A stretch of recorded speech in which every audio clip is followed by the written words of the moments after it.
तर भोंदू खरात प्रकरणाची बातमी। रुपाली चाकणकरांना एसआयटी कडून समन्स बजावले गेल्या सूत्रांची माहिती। शिवनिका ट्रस्टच्या आजी माजी सदस्यांची आता चौकशी होणार आहे अशी माहिती सूत्रांमार्फत कळते। भोंदू खरात प्रकरणी रुपाली चाकणकर यांना एसआयटी कडून समन्स बजावण्यात आलेला आहे। रुपाली चाकणकर यांचीही आता चौकशी होणार आहे। फक्त रुपाली चाकणकरच नाही तर शिवनिका संस्थानाचे जे सदस्य आहेत त्या सर्वांची एसआयटी मार्फत चौकशी होणार आहे आणि त्याच प्रकरणी समन्स बजावण्यात आलेला आहे। रुपाली चाकणकर यांना एसआयटी कडून समन्स गेले। सुषमा अंधारेजी आपल्यासोबत फोन लाईन वरून जोडलेले आहेत। सुषमा अंधारेजी, तुम्ही ही मागणी लावून धरली होती की रुपाली चाकणकर यांनाही सह आरोपी करा आणि आता जी माहिती समोर येते रुपाली चाकणकर यांना समन्स बजावलेला आहे, काय पहिली प्रतिक्रिया? रुपाली चाकणकरांना समन्स बजावणे मला वाटते हे सहज स्वाभाविक होते।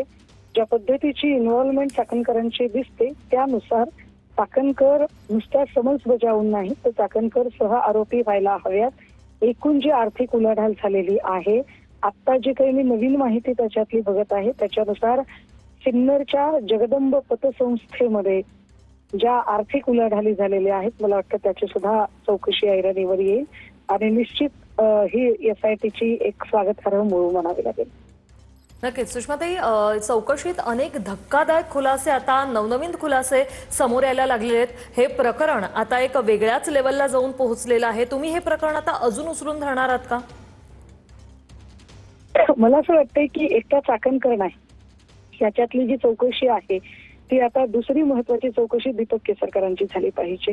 कारण केसरकर आणि स्टाईस असोसिएशनचा नामकरण एकनाथ आवारे, मी हे नाव पुन्हा एकदा उच्चारते, नामकरण एकनाथ आवारे जो जगदंब पतसंस्थेशी संबंधित माणूस आहे आणि तिथल्या अनेक लोकांचं म्हणणं आहे की अनेक मोठ्या बड्या नेत्यांचे अधिकाऱ्यांचे पैसे ब्लॅकचे व्हाईट करण्यासाठी हा माणूस तिथे जगदंब पतसंस्थेत काम करायचा।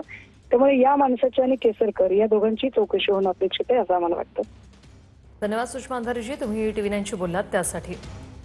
पवन येवले आमचे प्रतिनिधी आपल्या सोबत थेट जोडले गेलेले आहेत। पवन, आपण आता पाहतोय की समन्स यायला सुरुवात झालेली आहे। रुपाली चाकणकर यांनाही समन्स बजावलेला आहे, तर शिवनिका ट्रस्टचे जे आजी माजी सदस्य आहेत त्यांची देखील चौकशी होणार असं कळतंय, काय सांगाल? तर या संदर्भात प्रतिनिधींना संपर्क करायचा आम्ही प्रयत्न करतोय। सध्याची जी लेटेस्ट अपडेट समोर आली आहे, रुपाली चाकणकर यांना एसआयटीने समन्स बजावलेला आहे, सूत्रांची ही माहिती। फक्त रुपाली चाकणकरच नाही तर शिवनिका ट्रस्टचे जे आजी आणि माजी सदस्य आहेत त्या सर्वांची चौकशी होणार आहे। अंजली दमानी असतील, सुषमा अंधारे असतील, यांनी एक मागणी लावून धरली होती की या संबंधित जे जण आहेत सर्वांची चौकशी व्हावी, सर्वांना सह आरोपी करावं आणि आता रुपाली चाकणकर यांना समन्स बजावल्याची सूत्रांची माहिती। आतापर्यंत भोंदू खरातवर 11 गुन्हे दाखल झालेले आहेत। त्यामध्ये आता थोड्याच वेळात सुनावणी देखील पार पडणार आहे। थोड्याच वेळात त्याला कोर्टात हजर केलं जाणार आहे आणि पोलीस अजून कोठडी वाढवून मागण्याची देखील शक्यता आहे। आज त्याची कोठडी संपते आणि आता ही कोठडी वाढवली जाण्याची शक्यता आहे। सगळ्यांचं लक्ष आजच्या सुनावणीकडे लागलेलं आहे आणि सध्या आता आपण पाहतोय तपासाला वेग आलेला आहे, कारण मुख्यमंत्र्यांनी कुणीही यातून सुटणार नाही। जे या प्रकरणात संबंधित आहेत त्या सर्वांची चौकशी होणार, न्याय मिळणार आणि चौकशीत सर्व काही उघड होणार असं म्हटलं होतं। आता रुपाली चाकणकर यांना समन्स बजावल्याची माहिती सूत्रांमार्फत मिळालेली आहे। भोंदू खरात प्रकरणी रुपाली चाकणकर यांना एसआयटी कडून समन्स। पवन येवले आमचे प्रतिनिधी आपल्यासोबत जोडले गेलेले आहेत। पवन, अशी माहिती कळते की रुपाली चाकणकरांना समन्स बजावलेला आहे, तर शिवनिका ट्रस्टचे जे सदस्य आहेत आजी माजी त्यांचीही चौकशी होणार आहे, काय सविस्तर अपडेट?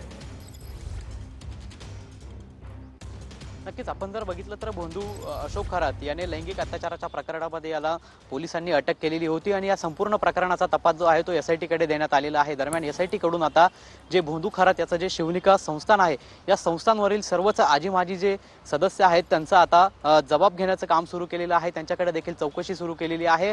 दरम्यान याच संस्थांवरती महिला आयोगाच्या माजी अध्यक्ष ज्या आहेत रुपाली चाकणकर त्या देखील होत्यात आणि त्यामुळे त्यांना देखील नाशिक पोलिसांकडून एसआयटीच्या पथकामार्फत समन्स बजावण्यात आलेला आहे। त्यांची देखील या संदर्भात चौकशी होणार आहे। दरम्यान त्यांना चौकशीसाठी नाशिक येथे देखील बोलवलं जाऊ शकतं, मात्र नाशिकमधील जे एक एसआयटीचं पथक आहे ते महिला अधिकाऱ्यांसह ते रुपाली चाकणकर यांना समन्स बजावण्यासाठी पुणे येथे गेलेलं आहे आणि रुपाली चाकणकर यांना समन्स बजावल्याची विश्वसनीय सूत्रांकडून माहिती समोर आलेली आहे। वृषाली, नक्कीच धन्यवाद पवन, तुम्ही दिलेल्या या माहितीसाठी।